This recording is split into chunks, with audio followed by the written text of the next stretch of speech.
Իշխանության գալու առաջին իսկ օրվանից այդպես ոչ մի թիզականի կերպ բան է վերցրել իր վրա։ Ղարաբաղյան հարցը 1997-98 թվականից դարձել է գլխավոր շահարկման թեմաներից մեկը, ինչ էր տալու բանակցային գործընթացը Հայաստանին ինչ էր տալիս, Հայաստանին տալիս էր որոշակի կայունություն։ Կներեք կոնկրետ ձախողումը, տապալումը եւ պատերազմը, այստեղ սա հենց Փաշինյանի մեղավորությունն է։ Կես մեր հետին խելքով, եթե 2019 թվականին հասկանայինք, որ իսկապես այդ լուծումները կամ 16 թվականին, 15-14 թվականին կարող ենք ունենալ լուծումներ։ Ես նաև ընդունում եմ այն տեսակետը, որ այո, միևնույն ժամանակ դիսբալանս է եղել իրական բանակցային գործընթացում մեր վիճակի եւ այն խոսույթը, որը որ ժողովրդին ողջևորվել է մինչեւ Փաշինյանի իշխանության գալը։ Ինչ հարցեր առաջացրեց Ղարաբաղյան հակամարտության վերաբերյալ փաստաթղթերի հրապարակումը, ինչ գործոններ են ազդել բանակցությունների վրա, ինչու են ձախողվում, ինչու են հաջողվում բանակցությունները, դիվանագիտական արդյունավետություն, թե տնտեսական հաշվարկ, ինչ դերակատարում է ստանձնել Թրամփը։ Բարև ձեզ, եթերում հեռանկար բանավեճն է ամենաակտուալ հարցերի համապարփակ քննարկմամբ։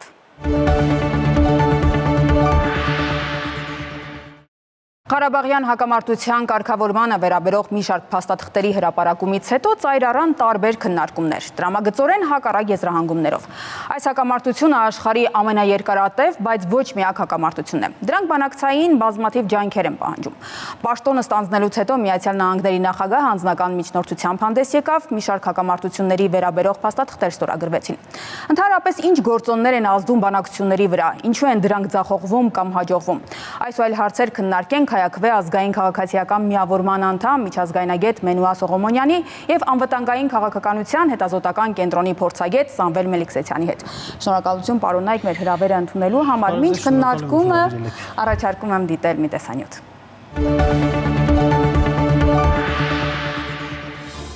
Հայաստանի կառավարությունը հրապարակեց Ղարաբաղյան հակամարտության կարգավորման բանակցային գործընթացին առնչվող մի շարք փաստաթղթեր, որոնք վերաբերում են ավելի քան 30-ամյա պատմության տարբեր փուլերին։ Բանակցային փաստաթղթերը հրապարակելու հարցն ընդհանրապես քննարկվեց այն բանից հետո, երբ կառավարության ղեկավարը Facebook-յան իր էջում գրեց, թե Լեռնային Ղարաբաղի հակամարտության շուրջ բանակցությունները մեկնարկից ի վեր եղել են Լեռնային Ղարաբաղը Ադրբեջանի կազմ վերադարձնելու մասին։ Այդ գրառումից հետո Հայաստանի Հանրապետության նախկին նախագահների տարբեր թիմակիցներ քննադատեցին վարչապետին, հերքելով նրա պնդումը։ Դրանից հետո վարչապետը բանավեճի հրավիրեց 3 նախագահների, բայց նման բանավեճ այդպես էլ չկայացավ։ Միաժամանակ նախագահների գրասենյակներից առաջարկեցին հրապարակել բանակցային փաստաթղթերը։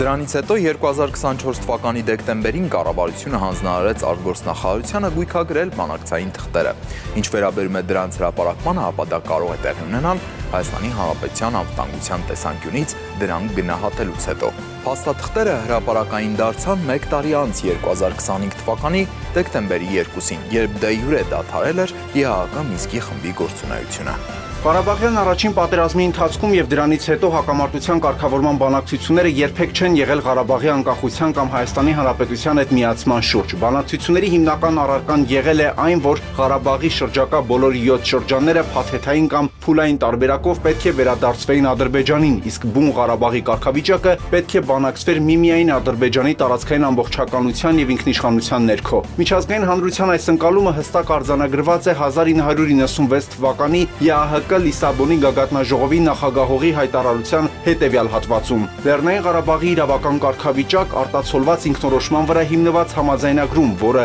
Լեռնային Ղարաբաղին կշնորհի ամենաբարձր աստիճանի ինքնակառավարում Ադրբեջանի կազմում։ Մինչ այս տարեսկզբին Ազատություն ռադիոկայանը հղում անելով Միացյալ Նահանգների պետքարտուղարության վերջին ավելի քան 10 տարվա ընթացքում հրապարակված փաստաթղթերին անդրադարձել էր բանակցային գործընթացի տարբեր փուլերին։ Հայկական կողմը պահանջել է անկախություն եւ առնվազն 1997-ին Հայր Ալիևը Մինսկի խմբի համանախագահների ճնշման տակ Վաշինգտոնում համաձայնել է կարգավորման փուլային տարբերակին, որով հայկական ուժերը պետք է դուրս բերվեին Ղարաբաղի հարակից 6 շրջաններից, կողմերի միջև ստեղծվեր բուֆերային գոտի, բազմազգ խաղաղապահ ուժերով, բացվեին տարածաշրջանի ճանապարհներն ու երկաթգծերը։ Դրանից հետո երկրորդ փուլում արդեն պետք է որոշվեր Լեռնային Ղարաբաղի կարգավիճակը, որը շահկապվում էր հայկական ուժերի դուրսբերման հետ Լաչինից ու Շուշիից։ Ալիևն անգամ ասել էր պատրաստ է ուղիղ բանակցությունների ոչ միայն Հայաստանի, այլև Լեռնային Ղարաբաղի ներկայացուցիչների հետ։ Առհասարակ 90-ականների վերջից մինչև 2020-ի 44-օրյա պատերազմը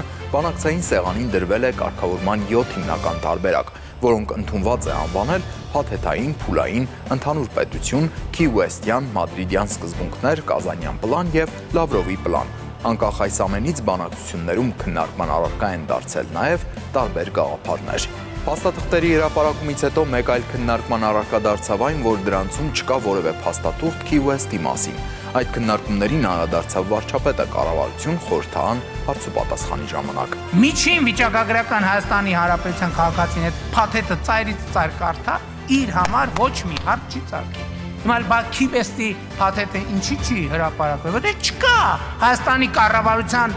տիրապետության ներքո Քի-Ուեստի փաթեթ։ Լևոն Տեր-Պետրոսյանը տվել է հայկական ժամանակ թերթին եւ հրապարակվել է։ Էտա Քի-Ուեստի գաղափարական հիմքը եւ էլ չեմ ասում դրա կարիքը չկա էլ այս վերջերս Ազատություն ռադիոկայանը շատ մանրամասն փաստաթղթերով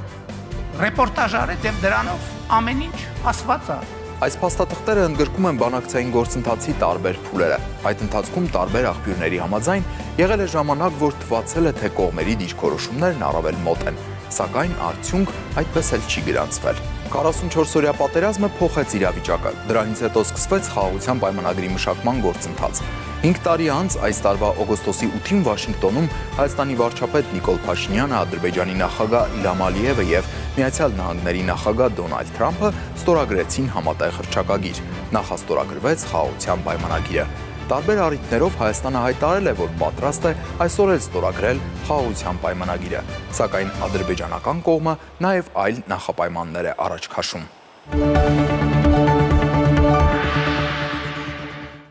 Եվ այսպես այս փաստաթղթերի հրապարակումը տարբեր քննարկումների տեղիք տվեց։ Ինչ նոր հարցեր առաջացան, պարոն Սողոմոնյան, ձեզնից։ Այո, տարակուսանք առաջացավ փաստաթղթերի հրապարակման գաղտնազերծում անվան տակ մի քանի պատճառներով։ Առաջին հերթին այն պատճառով, որ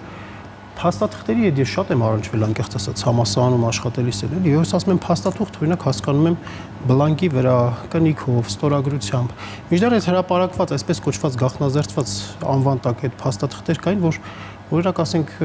Կազիմիրով Ռուից, ասենք պրինտ արած, ասենք փաստաթղթեր էին, անստորագիր, ինչ-որ տեքստեր, Սերժ Սարգսյանի ելույթ ազգային ժողովում եւ այլն, ինչ-որ ընտրովիության հանգամանք նաև կար, էլի ինչ-որ փաստաթղթեր դրված էին, ինչ-որ փաստաթղթեր դրված չէին։ Դրա համար առաջին հերթին դրա համար տարակուսանք առաջացրեց փորձագետների շրջանում, ասենք ոնց եղավ, որ ենթադրենք Սերժ Սարգսյանի նամակը ուղղված Պուտինին հրապարակում ես, բայց քո նամակը ուղղված Ալիևին, որի վերաբերյալ օրինակ ասենք Արթուր Վանեցյանը ասում էր, որ Ալիևին նամակ ես գրել Նիկոլ Փաշինյան, այդ նամակները չես հրապարակում, այստեղ որոշակի դիսբալանսի խնդիր կա։ Եվ երկրորդը ինչու հենց հիմա, երբ որ ՀՀԿ-ն լուծարեց Մինսկի խումբը, միակ միջազգայինորեն լեգիտիմ ձևաչափը Արցախյան հարցի կարգավորման վերջնականացրեցին, այդպես դիմեցին երկուսով, առանց արցախցիների կարծիքի, առանց հայ ժողովրդի կարծիքի հարցման, որովհետև ինքը ժամանակին ասում էր, որ ինչ որ բան եթե կորոշեմ կգամ ձեզնից կհարցնեմ, լուծարվեց Մինսկի խումբը վերջնականապես եւ դրանից հետո այս շրջանում, նաեւ այս աղմուկի շրջանում, երբ որ եկեղեցի պետություն հարաբերությունների աղմուկն է այսպես, արագ այսպես հարցը գցեցին փաստաթղթերը, որ հնարավորինս քննարկումները տեղի ունենան, ավարտվեն ու նախընտրական շրջանի մոտ այս թեմայով, Արցախի հակամարտության թեմայով քննարկումները սպառված լինեն, որը ենթադրենք այն ժամանակ հարց բարձրացնեն, ասեն դե բոլոր հարցերի պատասխանները տվել եք։ Տարակուսանքները ըստ էության սրանք կարող էին առաջ բերել։ Պարոն Սողոմոնյան, բայց մինչ այդ պահանջ դրվել էր, որ այդ հրապարակվեն այդ փաստաթղթերը եւ կառավարությունն էլ ասել էր, որ դա կարող են հրապարակել միայն երբ որ Մինսկի խումբը լուծարված լինի եւ այդ խորհրդապահության անհրաժեշտությունը չկա։ Այսինքն այդ խոսակցությունը կարծես թե եղել էր, ես որքան հիշում եմ։ Դե հիմա տեսեք, հենց ամբողջ խնդիրն էլ դրանումն է, թե ինչու է այդքան ընտրովի ձևով, այսինքն հիմնականում այդ փաստաթղթերը այս թղթապանակի մեջ դրել եմ եթե ամբողջությամբ հրապարակվեին, ըստ թղթապանակը այսպես բավական ծավալուն կլիներ։ Հենց այդ եմ ասում, էլի, օրինակ ինչու վերջին փաստաթուղթը, վերջին առաջարկը 2019 թվականի հունիսով թվագրվող դրված է, ենթադրենք, մենք կարող ենք նաև դրա բովանդակությանն էլ անդրադառնալ, որևիցե խնդիր չկա, դրված էր, բայց դրան պետքա պատասխան տրված լիներ։ Ուր է դրա պատասխանը։ Դուք ինչ եք պատասխանել դրան, դիվանագիտական խողովակով ինչ եք հաղորդակցել։ Այսը սրանում է խնդիրը, որ դա չկա։ Իսկ դա չկա, դա մեզ համար կարևոր է ինչի համար, որովհետև երբ որ մենք հիմա նայում ենք, որ 2019 թվականի հունիսին կոնկրետ կար տարբերակ սեղանին դրված, որով հնարավոր կլիներ կարգավորել կամ առնվազն այնպես անել, որ մի բավական երկարատև ժամանակ նոր ստատուս քվո ձևավորվեր եւ Արցախը մնար հայկական հայաբնակ, դրան ի պատասխան այդ առաջարկին, փողզիչումային առաջարկին ի պատասխան 2 ամիս անց Ստեփանակերտի հրապարակից Փաշինյանը հայտարարում է Արցախը Հայաստանը եւ վերջ։ Եվ իմ, այսպես ասած, պրետենզիան, իմ խնդիրը եւ շատ մարդկանց խնդիրը սրա հետ կապված նրանում է, որ բանակցային գործընթացը իսկապես տպավորություն է ստեղծում, որ կարծես միտումնավոր իսկապես տապալված լինի։ Կարող ենք խոսել, եթե այստեղ որտեղ եք համաձայն, որտեղ համաձայն չեք, պարոն Մելքսեթյան։ Դե ես կարծում եմ առաջին փաստի հետ, որ կա ընտրողական մոտեցում, հա, փաստաթղթերի ներկայացման, որոնց մի մասն է փաստաթղթեր չեն, դրանք ԶԼՄ-ների նյութեր են կամ ինչ-որ քննարկություններ են, դա միշտ կա քաղաքական ցանկացած գործընթացի ընթացքում եւ դա քաղաքագիտական ակսիոմներից մեկն է, երևի կարող ենք հիշել դասական, ասենք հոբսից սկսած, որ եթե կա քաղաքական շահ, նույնիսկ այն ճշմարտությունը, որ մենք ունենք երկրաչափության մեջ, հա, որ անկյունների գումարը 180 աստիճան է, այդպես չէ։ Մենք մեր քաղաքական դաշտում ունենք օբյեկտիվ քաղաքական խոսույթ եւ պետք է ասել, որ գնալով մեր քաղաքական խոսույթը բևեռանում է, գնալով ավելի ընտրողական է դառնում ու ամեն կողմը շեշտում է ինչ որ վիրտուալ կամ դրական փաստերի վրա կամ իրական դրական կողմերի վրա, բայց դա ամբողջ պատկերը մեզ չի տալի, հա, որովհետև հիմա օրինակ խոսում ենք 2019 թվականի փաստաթղթի բովանդակային եւ որոշ տարերի, այսպես ասած, բարենպաստ տարերի մասին, որ գոյություն ունեին, բայց հայ-ադրբեջանական բանակցային գործընթացը ինքը ձևակերպումների գործընթաց եղել, այսինքն ինքը տեքստային տարբերակներից դուրս ունեցել է տարբեր հարթակներ եւ դրանցից մեկը օրինակ ուժային բալանսն էր, որ մեկ էր 1993 թվականի նոյեմբերին, այլ էր 1994 թվականի մայիսին, այլ էր 90-ականների վերջին։ Փոխվել էր ակնհայտ։ Եվ գնալով փոխվում էր, եւ 2019 թվականին ինքը գտնվում էր շատ ավելի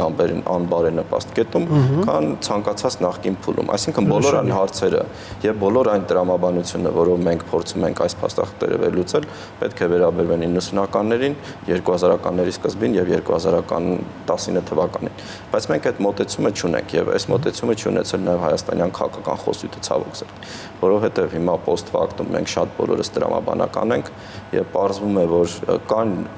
ընկալելի լուծումներ, որոնց մասին մենք պետք է մեր հանրային քննարկումը լիներ, քաղաքական կոնսենսուսը լիներ, ընդ որում քաղաքական գործիչները չդարձնեն Ղարաբաղի հարցը ներքին շահարկման խնդիր։ Իսկ Ղարաբաղի հարցը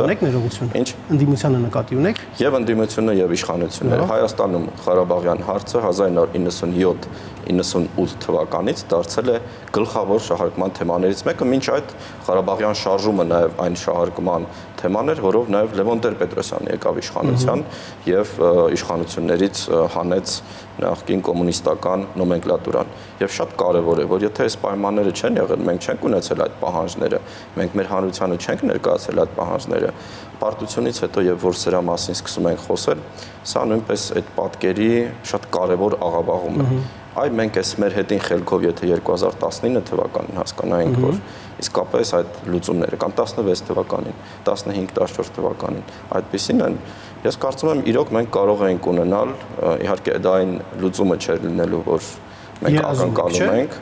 բայց կարող ենք ունենալ լուծումներ, բայց ցավոք սրտի մեր քաղաքական դաշտում 2008 թվականի ընտրությունները կարող ենք հիշել, եւ որ Լևոն Տեր-Պետրոսյանը պիտակավորվում էր բոլոր ԶԼՄ-ներով իշխանական որպես դավաճան,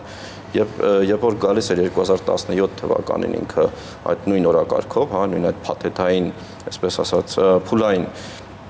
տարբերակով առաջարկով ինքը ընկալվում էր որպես նույն տրամաբանություններ իր դեմ օգտագործում, նույն փաստարկները, նույն մարգինալիզացիան եւ ինքը հավաքեց շատ մի քանի տոկոս, նույնիսկ չանցավ այդ քաղաքական ուժը, որ այդ օրակարգը հայաստանյան հանրությանը ներկայացնում էր, ու սա ոչ թե այն պատճառով էր, որ հանրությունը դեմ էր այդ լուծումներին, որովհետեւ տարիների եւ տասնամյակի ես կասեի այդ քարոզչությունը ստեղծել էր մի պատկեր, որ մարդիկ ոչ խոսում էին այդ ձեր նշած լավ լուծումներից, նրանք դավաճան էին։ Ու հիմա փոխել post factum այդ իրականությունը ու այս ստանդարտներով նայել պատմությանը իմ կարծիքով շատ մեծ սխալ է, որովհետեւ 2019 թվականին հայկական քաղաքական խոսույթը այսպեսին էր։ Նիկոլ Փաշինյանը եկել է որ տարածքները հանձնի, որովհետև ինքը դավաճան է, հիշում են իր հին հոդվածները։ Նիկոլ Փաշինյանը փորձում էր ապացուցել, որ այդպես չի եւ ինքը ունի նոր օրակարգ Ղարաբաղյան հակամարտության լուծման, իսկ Ադրբեջանը 2015-16 թվականից իմ կարծիքով արդեն դրել էր Ղարաբաղյան հարցի երկու տարբերակներ, կամ Հայաստանը գնում է այն զիջումներին, որ ինքը պահանջում էր, դա 5 շրջանի առնվազն 5 շրջանից դուրս գալն է եւ հետագայում նաեւ ինքը ուժային այդ ռեսուրսը հստակ օգտագործելու էր եւ դա մենք տեսնում ենք նաեւ Սերժ Սարգսյանի պատկերացումների մեջ։ Բան այդպես այո, դա առաջին կոնֆլիկտը չի, որ դա օգտագործվել են այդ ամեն ինչը եւ նաեւ ռուս-ուկրաինական պատերազմներ մեզ սպասում։ Հիմա մենք գիտենք դա, որովհետեւ էլի այսօրվանից ենք խոսում, բայց Ադրբեջանի դիրքորոշումը ենթադրել, որ 2019 թվականին Ադրբեջանը ինչ-ինչ պատճառով պատրաստ էր անկախ Լեռնային Ղարաբաղին, ինչին ինքը պատրաստ չէր, նույնիսկ 1994, 97, 99, 2001 թվականներին, հա, եւ հաստատ հենց Ադրբեջանն է եղել այն կողմը, որ չեղարկել է բոլոր այդ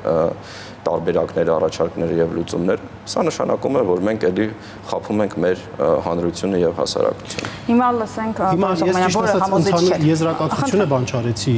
հարգելի գործընկեր, հարգելի Սամվել։ Ի վերջո, այսինքն խնդիրն ինչու՞մն է եղել։ Ճիշտ է, ես դες հետ համաձայն եմ, որ բալանսը փոխվել էր։ Ադրբեջանը նավթադոլարների շնորհիվ, ընդհանուր միջազգային քաղաքականության մեջ տեղի ունեցած տեղաշարժերի շնորհիվ շատ ավելի լավ դիրքերում էր գտնվում ուժային տեսանկյունից, բալանսի տեսանկյունից շատ ավելի լավ դիրքերում էր գտնվում։ Այն պարագայում, երբ որ բալանսը փոխվում է, ավելի ոչ բարենպաստ դիրքում հայտնված կողմի խոսույթը, բանակցային դիրքորոշումները ինչպիսին պետք է լինեն, պետք է լինեն ավելի չափավոր, ավելի մեղմ, թե ավելի սուր, ավելի ռադիկալ։ Երբ որ այդ տեսանկյունից մենք նայում ենք Փաշինյանի արած քայլերը, այդ քայլերի հաջորդականությունը, ինքը եկել է իշխանության գալու առաջին իսկ օրվանից,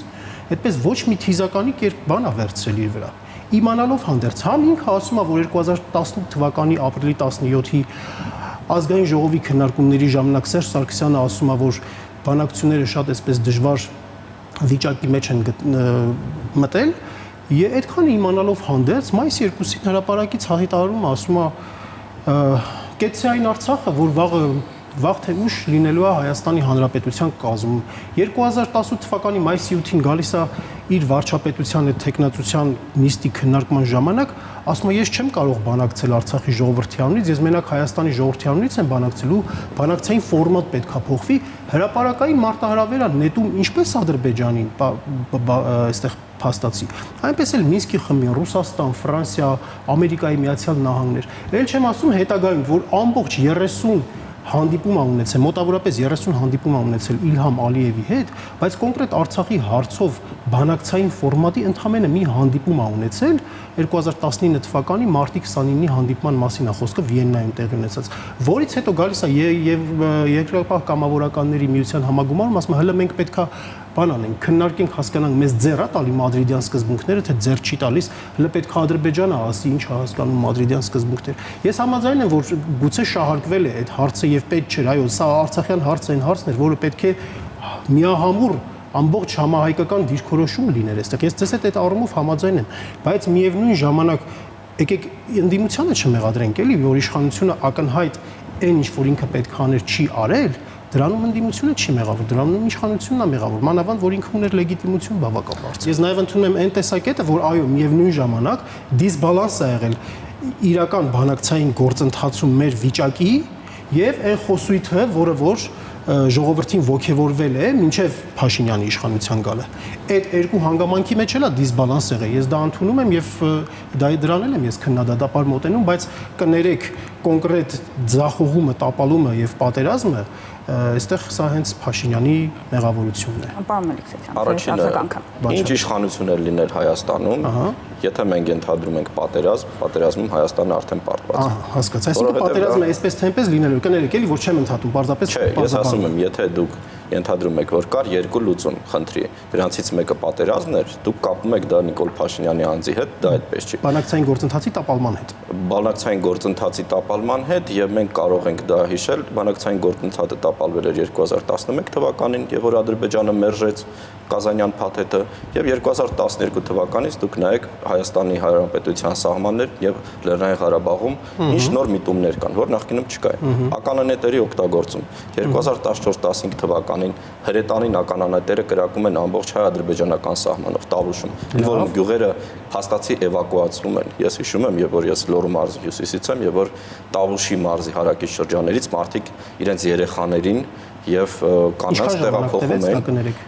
Տևեց, ավարտվեց, բայց ինքը շարունակական բնույթ էր ունենում։ 2016 թվականին արդեն ունեցանք մենք 4-օրյա պատերազմ, որ շատ ավելի մեծ ծավալներ էր։ 2017 թվականին մենք ունենում ենք ընդհարումներ Տավուշում եւ Լեռնային Ղարաբաղում եւ այդ դիվերսիոն պատերազմը դուք կարող եք հիշել։ Եվ 2018 թվականում, երբ որ փոխվեց բանակցողը, մենք իսկապես տեսանք, որ Ադրբեջանը դադարեց այս միտումնավոր եւ շարունակական էսկալացիան եւ որ ինքը գնալով շատ ավելի մեծ ճնշում էր գործադրում։ Ինչի հիման վրա դադարեցրեց այդ դադարեց, որովհետեւ ակնկալում էր, որ նոր իշխանությունները չեն ունենալու նախկին իշխանությունների դիրքորոշումը։ Որ հանդիպումից հետո։ Այսինքն դադարեց, այո, Դուշանբեի հանդիպումից հետո։ Վերելակային պայմանավորվածությունից հետո։ Երբ որ փաստացի Մինսկի խմբի ձևաչափից դուրս եկավ Հայաստանը, ու փաստացի դուրս եկավ, հա, դեռ մի անգամ հանդիպում եղավ։ Այսինքն նախկինում Մինսկի խմբի ձևաչափում լիներն էր, որ ազդում էր ապրիլի 1-ից 4-ը Հայաստանը Մինսկի խմբից դուրս էր եկել, ձևաչափից դրա համար Արցախում կրակում են ձեր կարծիքով։ Կրակոցներ այո լինում էին, էսկալացիաները լինում էին։ Ապրիլյան պատերազմը կրակոց չի եղել, էսկալացիա չէ։ Իհարկե եղել է, բայց միևնույն ժամանակ հայկական կողմը հետ ա տվել մի խոսքով պատերազմը շատ աննպաստ ձևով չի գնացել, բայց դրանից հետո մի հատ դուք հիշեք ինչ տեղի ունեցավ ապրիլյան պատերազմից հետո։ Տեսեք, ինչ պայմանավորվածությունների մասին էին խոսում ինժեներական ենթակառուցված տեղակայելու հետաքննության մեխանիզմներ ստեղծելու, բայց դրա այդքանով հանդերձել Հայաստանը ձեռք չէր բերել ապակառուցողական կողմի իմիջ։ Իսկ երբ որ այս ամեն ինչը տեղի ունեցավ, Հայաստանը սկսեց ձեռք բերել ապակառուցողական կողմի իմիջ, երբ որ ակնհայտ մարտահրավերն է։ Ձեզ հետ համաձայն եմ այն հարցում, որ իսկապես Ադրբեջանը ամեն ինչ անում էր, առիթ էր փնտրում ապակայունացնելու իրավիճակը, բայց գնալ այսպիսի գործողությունների, ինչպիսին որ 44-օրյա պատերազմներ, այսպիսի լայնամասշտաբ ագրեսիայի գնալու համար, նա պետք է կարողանար հիմնավորել, նա պետք է կարողանար այն ժամանակով էր Պուտինն էր, Ֆրանսիայում էր Մի խոսքով Ֆրանսիայի նախագահի մոտ, Ամերիկայի Միացյալ Նահանգների իր պետք է հիմնավորեր լեգիտիմություն տար իր գործունեությանը։ Իսկ ապրիլին ինչպես էր տվել ինքը լեգիտիմություն։ Դե դրա համար էլ չեղավ, նաև միջազգային ճնշումներ իր վրա ընդհանուր առմամբ։ Եկեք հիշենք, որ ապրիլյանից հետո 2016-ի հոկտեմբերին մարդը հայտարարեց, Ալիևը խոստովանեց, չասեց, որ փակ դռների ետևում ինձ ստիպում են ճանաչել Արցախի սուբյեկտայնությունը, Արցախի 44-օրյա պատերազմից հետո արևմտյան լրատվականներին եւ դրան մի քանի անգամ կրկնել են նույն միտքը եւ հիմա էլ են կրկնում, որ Մակրոնը եւ նաեւ արևմտյան տարբեր ուժեր իրեն ստիպում էին, որ ինքը դադարեցնի պատերազմը եւ այլն։ Այսինքն փաստորեն այդ գործողությունները չեն բերել նրան, որ ինչ որ արևմտյան կամ այլ գործընկերներ դադարել են դիտարկել այդ գործողությունները որպես ոչ իրավական։ Բանակցային process-ը կներեք արտահայտության համար այն աստիճանի է բառիս համար կներեք ցբխված եղել, որ ոչ ոք չի կարողացել բանակցային գործընթացը Հայաստանը։ Հայաստանին ինչ էր տալիս։ Հայաստանին տալիս էր որոշակի կայունություն դիվանագիտության միջոցով, դուք գիտեք երևի, որ ուժային բալանսը այո շատ կարևոր է։ Բայց ոնց է արտահայտվում, եթե մենք էսկալացիաներ ունենք, դիվանագիտությունը նաև այդ ուժային բալանսի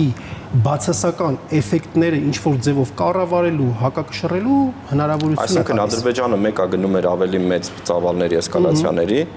բայց դրանից մի աստիճան ավելի չէր գնում, քանի որ կար դիվանագիտություն, բայց միտումը այն էր, որ գնալով դրույքները բարձրանում են։ Դիվանագիտությունը հենց նրա մեջ էր կանում, որ կարողանում էր իր այդ գործողությունները ոչ կառուցողական ագրեսիվ գործողությունների վերաբերյալ միջազգային հանրության շրջանում ապալեգիտիմ էին այդպիսի գործողությունները։ Ես հիշում եմ Դմիտրի Ռագոզինի հայտարարությունը ապրիլյան պատերազմից անմիջապես հետո, երբ ինքը ասաց, որ իրենք համար Ադրբեջանը եւ Հայաստանը նույնանշան պետություններ են եւ իրենք շարունակելու են ռազմատեխնիկական համագործակցությունը երկու կողմերի հետ։ Ձեր կարծիքով Ադրբեջանը դրանով ապալեգիտիմացնում էր ինչ-որ ձևով այդ քայլեր։ Եթե Հայաստանի հիմնական դաշնակիցը ասում էր, որ Ադրբեջանն էր մեր գործընկերը եւ մենք նույնիսկ ապրիլյանից հետո, որ լրջագույն ճգնաժամ էր, դա բալանսի խախտման նաեւ արդյունքներ, բայց ես էլ նաեւ հիշում եմ Warlick-ի են արտահայտությունը, որ այսինչ լավ է, որ Ադրբեջանը առաջին անգամ կարգավիճակի մասին է խոսում, որ դրանից առաջ երբեք կարգավիճակի, Արցախի կարգավիճակի մասին խոսք չէր եղել, էլի։ Շնորհակալություն, ես հիմա առաջարկում եմ լսել նաեւ քաղաքացիների կարծիքը եւ շարունակել։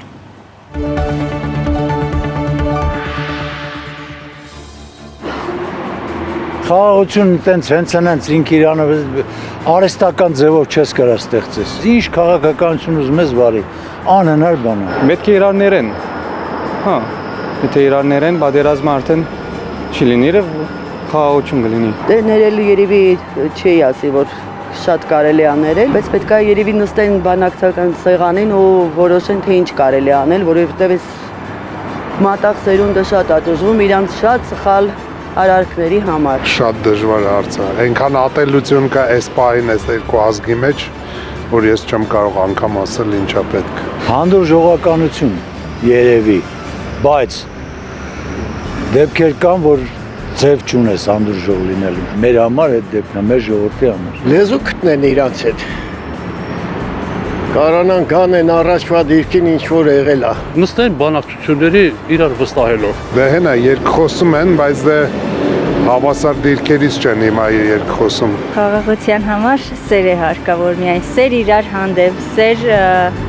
ուրիշ պետությունների հանդեպ, այս երկրում չեն կարող։ Չհակամարտ է։ Փոխզիջումներ։ Սեր, հարգանք միմյանց։ Ներքինից պետք է ամեն ինչը կարգավորվի,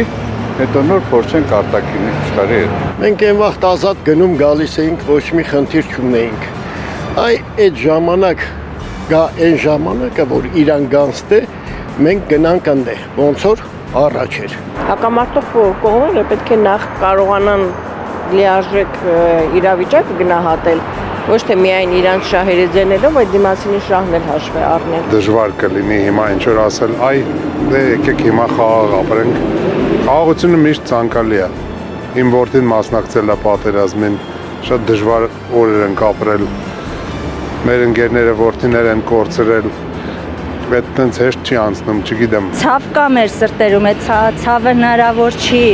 ջնջել, վերացնել, բայց եթե ուզենանք միշտ այդ վրեժխնդրությունը կրել մեզ հետ, դա միայն շարունակական պատերազմների է բերելու։ Թշնամու հետ չես կարող խաղաղ ապրել, եթե ինքը ցանկանում է քեզ անդադ վնասել։ Այսինքն մենք պետք է շատ ուժեղ լինենք, որ դիմացինը մեր հետ հաշվի նստի, ոչ թե խնդրենք, որ մեր հետ հաշվի նստի։ Ուզում ենք հուսամ, որ ամեն ինչ լավ կլինի, որովհետև Հայաստանը շատ եմ սիրում հայրենիքս։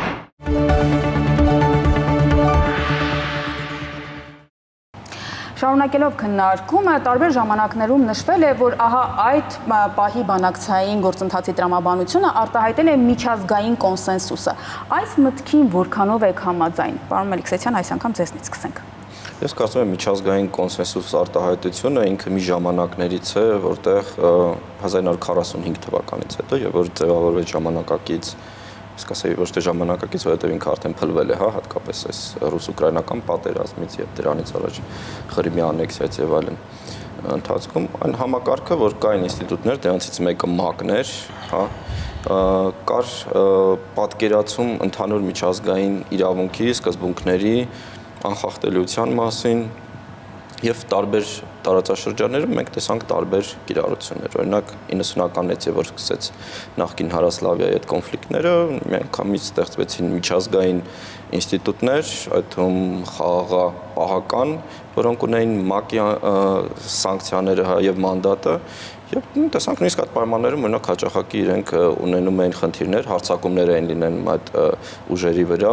որոշ դեպքերում նաև խոշորագույն հանցագործություններն են կապում, օրինակ Սրեբրենիցայի այդ ցեղասպանությունը, որ ՄԱԿ-ի միջազգային դատարանն է բնութագրել այդպես, նաև խաղապահների թույլատրության պատճառով էր որ եղել էր, հակամ այսպես ասած пассив գործողությունների եւ այնտեղ կար այդ ընկալումը, որ կա միջազգային իրավունք, կա մարդու իրավունքներ եւ որոշ ծայրահեղ դեպքերում կան ինքնորոշման իրավունքը, որը մեր դեպքում էր հաճախակ կիրառվում, դա Կոսովոյի դեպքում մենք տեսանք, հա, որ դա գամ կիրառվեց։ Բայց բոլոր այս տարերներ կար քաղաքական աջակցությունը, կար միջազգային ինստիտուտների ստեղծումը, թե խաղապահական, թե նաև ՄԱԿ-ի այդ քրեական դատարանը, հա, որ զբաղվում էր միջազգային քրեական դատարանը, որ զբաղվում էր հանցագործություններով ռազմական, եւ հետագայում նաև կոնկրետ արդյունքներ տեսանք, ասենք Բոսնիա-Հերցեգովինայի դեպքում դա Դեյթոնյան պայմանավորվածություններն էին, Կոսովոյի դեպքում դա անկախացումն էր, Խորվաթիայի ռազմական գործողությունների դեպքում փաստացի այդ տարածքային ամբողջականության սկզբունքի սկզբունքը ընտրվեց եւ սերբերի դեմ իրականացված գործողությունները փաստորեն աննկատ անցան, հա, այսինքն կար այս մոտեցումները եւ ներգրավվածությունը։ Հետխորհրդային տարածաշրջանում մենք ունեցել ենք 5 կոնֆլիկտ առնվազն, որտեղ միջազգային ուժեր չկային, կար ռուսական խաղապահ ուժերը բոլոր դեպքում, դա Մերսնեստներ, Աբխազիաներ, Հարավային Օսեթիաներ եւ Տաջիկստանն էր, որտեղ նաեւ շատ արյունալի քաղաքացիական պատերազմ էր գնում եւ նաեւ 94 թվականի պայմանավորվածություններից հետո ենթադրում էր, որ նաեւ ռուս խաղապահները գալու են Լեռնային Ղարաբաղ, բայց տարբեր պատճառներով դա չիրագործվեց, հա, որովհետեւ դա ենթադրվում էր ու այստեղ ես կարծում եմ Հայաստանի ու Ադրբեջանի համատեղ ցանկություններ դա որ դա չլինի, բայց մենք նաեւ տեսնում ենք, որ գնալով մի հստակ միտում կար Ռուսաստանը շատ ավելի խանդոտ էր դառնում արևմուտքի միջամտությանը հետխորհրդային տարածաշրջանի կոնֆլիկտներին եւ 2004 թվականից հատկապես ինքը նաև սկսեց շատ հստակ եւ հասկանալի լեզու կիրառել բոլոր կոնֆլիկտների դեպքում Աբխազիայի, Հարավային Օսեթիայի եւ Մերսնեստրի։ Եվ դուք միայն մի բացառություն կտեսնեիք այդ շարքից ռուսական պաշտոնական լուսաբանում հայտարարություններ ԶԼՄ-ների լուսաբանումը նաև։ Դա Լեռնային Ղարաբաղն էր։ Միշտ պահպանում էր հավասարակշռության սկզբունքը, որ դա ինչ որ երկու կողմերն են մեզ համար կարևոր են, անկախությունը չէին ճանաչում, որովհետև Աբխազիայի, Հարավային Օսեթիայի մասին փաստացի որպես անկախ միավորումներ իրենք խոսում են նաև մինչև 2008 թվականը եւ նույնիսկ այդտեղ վերլուծաբանները ինչ որ ներկայությունն է ռուսական ԶԼՄ-ներում գրեթե ամեն շաբաթ այդ թեման, եթե ինչ որ առիթ էր լինում լուսաբանվում էր, իսկ մեր մոտ էսկալացիաները նույնիսկ խոշոր չէին լուսաբանում, հա։ Այսինքն դա կարևոր ցուցիչներից մեկն է, որ այս տարածաշրջանը ունեցել է այդ յուրահատկությունը եւ Ռուսաստանի մենաշնորհը եւ կարծում եմ սա նաեւ այն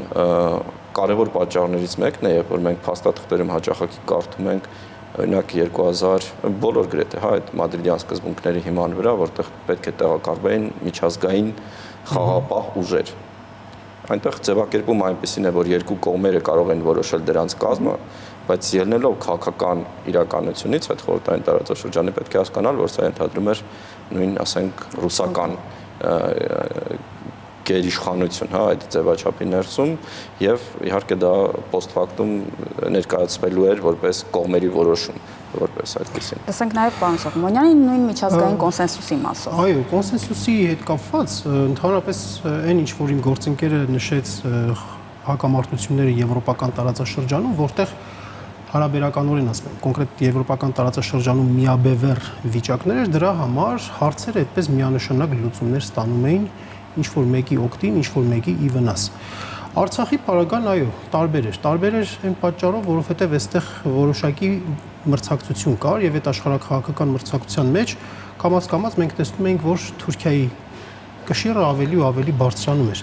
Դա էլ էր Ռուսաստանին իհարկե ստիպում Ադրբեջանին իր ձեռքից չկորցնելու համար հավասարակշռված հայտարարություններով հանդես գալ, բայց նաեւ մի ուրիշ հանգամանք էլ կա։ Արցախյան հարցը այն հետաքրքիր հարցն էր, հակամարտություններ, որ իրար հետ հակամարտ տարբեր ուժերի համար առաջարկությունները կարգավորման, ընդհանրապես ֆորմատը, բանակցային գործընթացը, խոսույթը իրանք իրար հետ համաձայնեցնում են։ Ընդհանրապես աշխարհում այսպիսի միջազգային քաղաքականության այսպիսի բնորոշ գիծ էլ կա, էլի հակամարտա համագործակցային։ Այսինքն երբ որ հակամարտող կողմերը նաև ինչ որ իրար համար կամուրջներ են թողնում, որպեսզի համագործակցեն։ Ու փառք Աստծո, որ Արցախի հարցը, հետին թվով եմ, բանով եմ ասում, էլի փառք Աստծո։ Արցախի հարցը այն կամուրջներից մեկն էր, որտեղ իրենք իրար հետ այդպես էթիկայի կանոնները պահպանելով, թեև ասենք օրինակ Ղրիմի անեքսիան, ինչպես որ նշվեց, հա, Ղրիմի բռնակցում ասենք կամ միացում ասենք, նայած ով ինչպես է բաղանում, այդ հանգամանքը շատ ծանր ազդեցություն թողեց Ռուսաստան եւ Արևմուտք հարաբերությունների վրա, բայց օրինակ Արցախի հարցում գործընթացի վրա, բանակցային գործընթացի վրա, դա այդքան լուրջ անդրադարձ չունեցավ։ Եկեք մենք հիշենք, որ քանի ասենք այցեր են տեղի ունեցել եռանախագահների տարածաշրջան, քանի հայտարարություններ են տեղի ունեցել, Մադրիդյան այն սկզբունքները, որ 2007 թվականին փաստորեն մշակվել էին, տարբեր իտերացիաներով, այսպես հիմնական տարրերը պահպանվել էին այդ ամբողջ շրջանում։ Եվ հենց այդ հավասարակշիռ վերաբերմունքը նաև դրանով էլ էր պայմանավորված, որ խաղի կանոնները սահմանված պահպանվում էր։ Հիմա գալով այս նախաբանը երկար ասեմ, նրա համար ենք ասում, որ այո, թեև ընդհանուր առմամբ ուժային համաշխարհային այսպես մակարդակով բալանսներ էին փոխվել եւ մեզ համար ոչ նպաստավոր իրավիճակներ կային, բայց համենայն դեպս դիվանագիտությունը կարողանում էր ապահովել վիճակ, որ կառավարելի լիներ։ Իհարկե Մադրիդյան սկզբունքները եւ այդ վերջին փաստաթուղթը, որ կար, իսկապես մեզ համար այդ երազելի փաստաթուղթը չէր։ Իսկապես եթե ես այն ժամանակ էլ լսեի 5 շրջանները տալու եւ այնտեղ ուժեր տեղակայելու, խաղաղապահ ուժեր տեղակայելու մասին, չգիտեմ, կարող է ես էլ դավաճան անվանեի ցանկացած մեկին ըստ էության, ասենք, եթե նույնիսկ Սերժ Սարգսյանը լիներ կամ չգիտեմ Ռոբերտ Քոչարյանը լիներ կամ Նիկոլ Փաշինյանը կապ չունի, բայց համենայն դեպս հենց իշխանության խնդիրն էլ նրանում է, որ ունենալով լեգիտիմություն կարողանար այդ առանձնահատկությունները հաղորդակցել ժողովրդին եւ պարզ հարցը դնել ժողովրդի առաջ։ Ես գիտեք, մի շատ լավ բանավեճ եմ հիշում 2003 թվականի հենց տարածքների շուրջ եւ Լեռնային Ղարաբաղի հարցի շուրջ, որտեղ արդեն երևի Ռոբերտ Սահակյանցն էր հայտնի, որ այս տարբերակներ նշում տարածքների հանձնման եւ այլն, եւ բավական անկեղծ ու ազատ բանավեճ էր։ Եվ հիշում եմ 2000 հատկապես 7-8 թվականներին ինչքան ավելի անհանդուրժողական դարձավ մոտեցումը այդ որևէ տարածք հանձնելու։ Այո, նրանց խոր քննարկումների նկատմամբ ու գիտեք, այդ որոշումները, քաղաքական որոշումները ախր վակուումի մեջ են կայացվում ու նաև քաղաքական ինքնությունները, որ ձևավորում են։ Հիմա դուք ձեր պատկերը այն է, որ Հայաստանի իշխանությունները եւ Նիկոլ Փաշինյան օրինակ ունեցել են իրականության օբյեկտիվ պատկերը, բայց միտումնավոր գնացել են այլ լուծումների։ Պես ինքնության խնդիրը նրանում է, որ դու նախընտրում ես միշտ այն փաստարկները, որոնք քեզ ավելի դուր են գալիս եւ որոնք թվում են, որ ավելի ճիշտ են։ Ու նաև մեր հանրային խոսույթի քաղաքական խոսույթի կներեք յուրահատկությունը այն է, որ այն ինչ մենք հավարում ենք ավելի ճիշտ, միշտ ավելի նաև իրականն է եւ իրատեսականն է եւ այլն եւ այլն։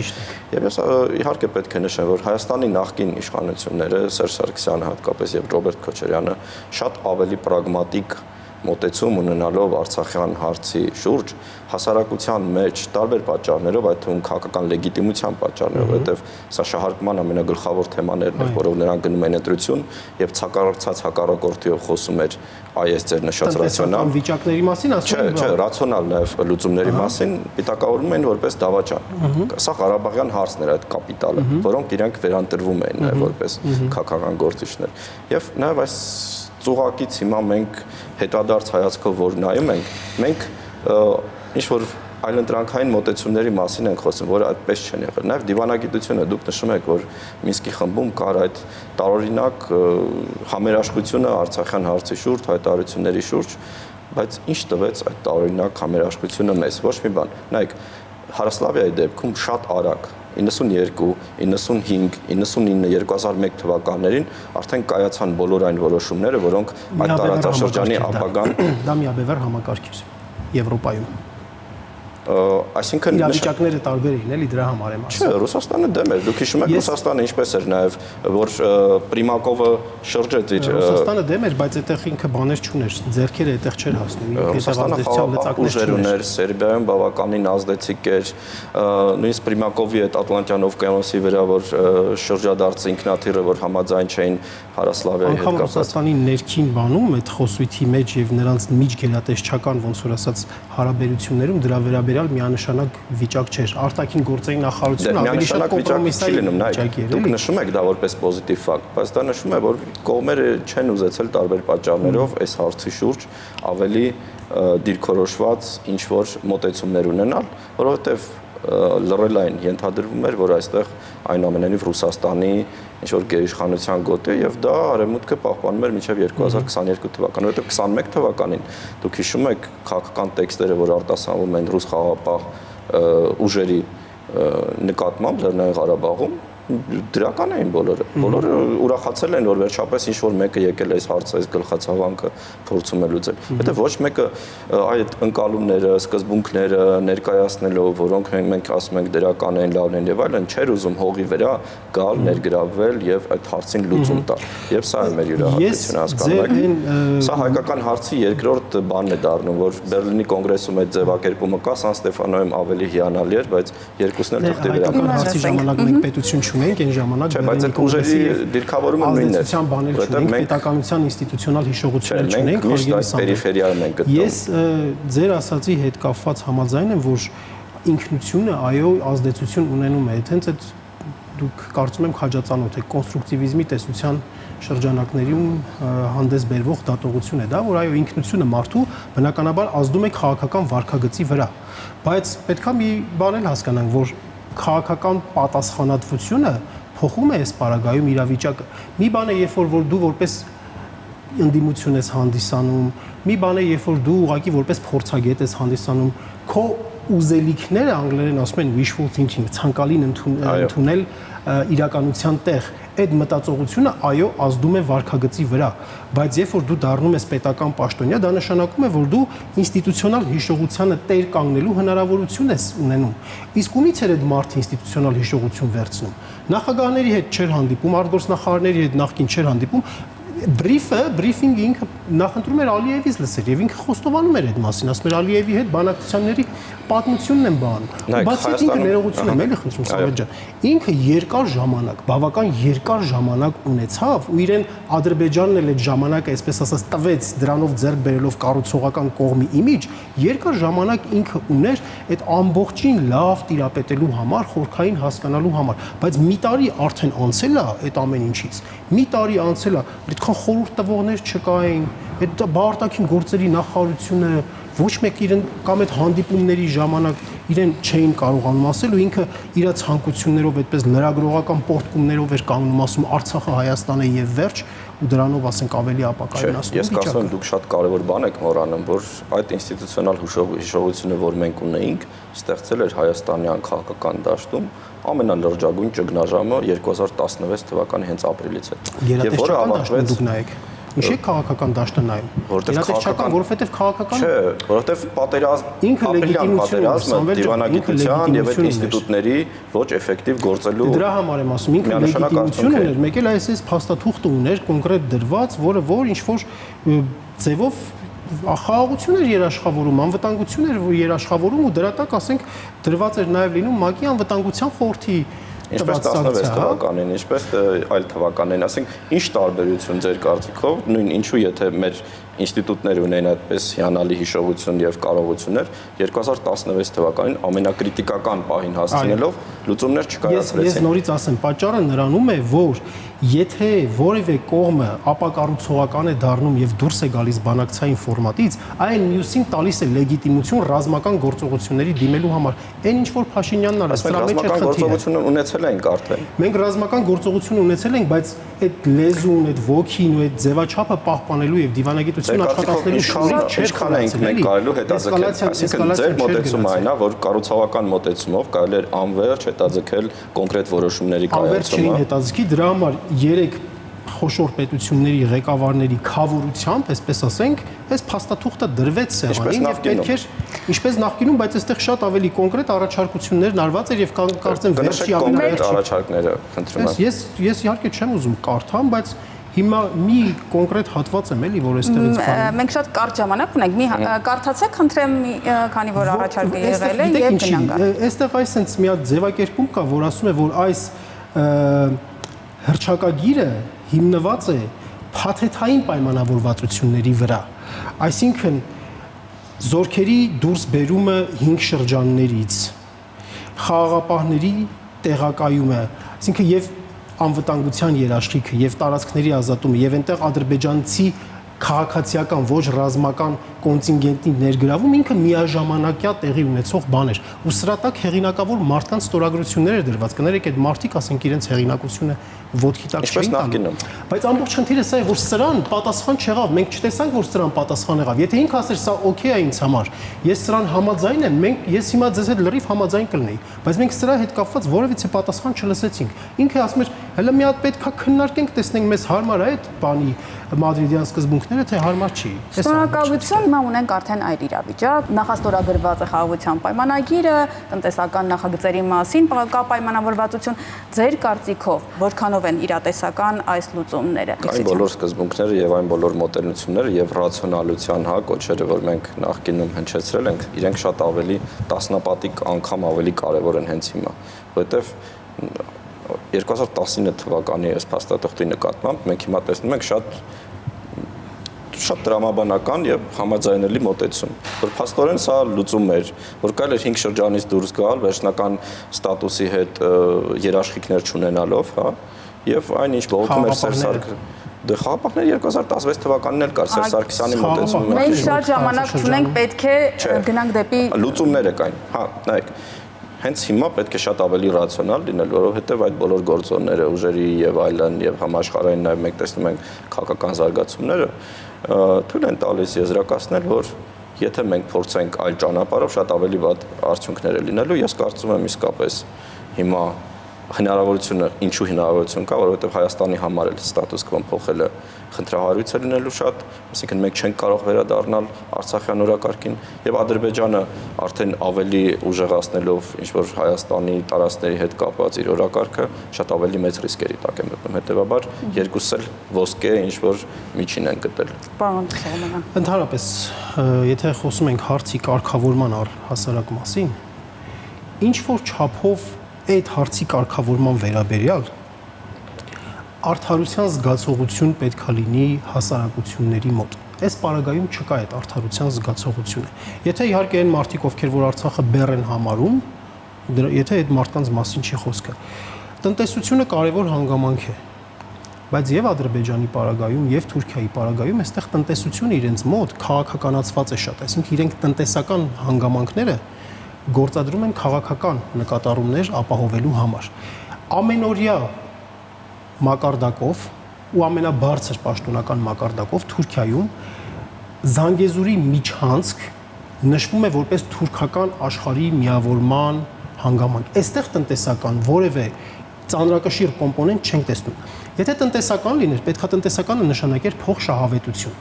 Եթե փոխշահավետ լիներ, ապա հիմա գործող կա, ռելսերը կա։ Որտեղ։ Կարսից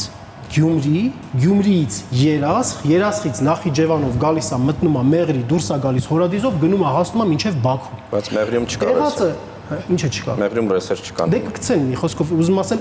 այդ ձևով կգար, Հայաստանի պերիմետրով կգար, երկայնքով կգար, արևմտյան սահմանների երկայնքով կգար։ Այլ ոչ թե դա հիմա մոռացության են տվել, 2.4 միլիարդ եվրոյի ներդրում է արվում Թուրքիայում Հայաստանի սահմանի երկայնքով, բայց այն կողմից, թուրքական կողմից, Կարսից, Արալակ, Դիլուջու գալիս է մտնում է Նախիջևան ու Մեղրի հատվածը լինում է մի փոքր հատված։ Այստեղ փոխշահավետություն չենք տեսնում, այստեղ մենք ապաշրջափակում փաստորեն չենք տեսնում։ Այստեղ ընդհակառակը մենք ենք կարող ենք շարունակել, հա, որովհետև ցավոք սրտի ժամանակը, չէ, դուք խոսքը ավարտեք եւ Ես եմ ասում եմ, որ այդ տնտեսական մենք այստեղ չենք տեսնում, որ ռեալ տնտեսական փոխադարձ փոխշահավետ պայմաններ մենք այստեղ չենք տեսնում։ Նույն շրջանների հարցում 2019 թվականում մենք ռեալ չենք տեսնում, որ դա երաշխիք է, ես ասեմ։ Դուք նույն տրամաբանությունն եք օգտագործում հիմա այն ժամանակվա մեր կասկածների։ Շնորհակալություն մեկ նախադասությամբ ինչ հիշի հերոստատիտողը ձեր խոսքերից։ Հերոստատիտողը պետք է հիշի առաջին հերթին այն, որ այս պայմաններում, երբ որ մի կողմի ճնշման ներքո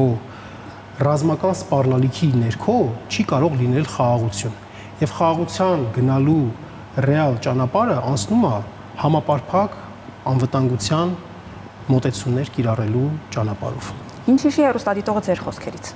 Ես կարծում եմ հերոստատիտողը պետք է հիշի իր 35 տարվա նախկին այդ բոլոր փուլերում ինչ էր ինքը զգում, ինչ էր ինքը մտածում, ինչ էր ինքը արտահայտում, ու ինչ էր լսում նաև այս հարցերի շուրջ քաղաքական դիսկուրսում, որովհետև դրանք լրիվ տարբեր հարթակներ են, ես գիտեմ մարդիկ ինչ են խոսում բոլոր այս հարցերից, ու դա շատ բացատրում է նաև այն իրավիճակը, որ մենք ունենք ցավոք սրտի, այ մեր այս քաղաքական խոսույթի ու այնինչ կատարում է հողի վրա մարդկանց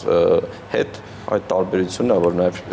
մենք չենք հասկանում ինչու ենք այսօր հայտնվել այս վիճակում։ Մեղրի ու նոր Ղարաբաղ է լինելու։ Շնորհակալություն, պարոն Մելիքսեթյան, շնորհակալություն, պարոն Սողոմոնյան։ Ես հիշեցնեմ, իմ զրուցակիցներն էին Հայակվե ազգային քաղաքացիական միավորման անդամ, միջազգայնագետ Մենուա Սողոմոնյանը եւ անվտանգային քաղաքականության հետազոտական կենտրոնի փորձագետ Սամվել Մելիքսեթյանը։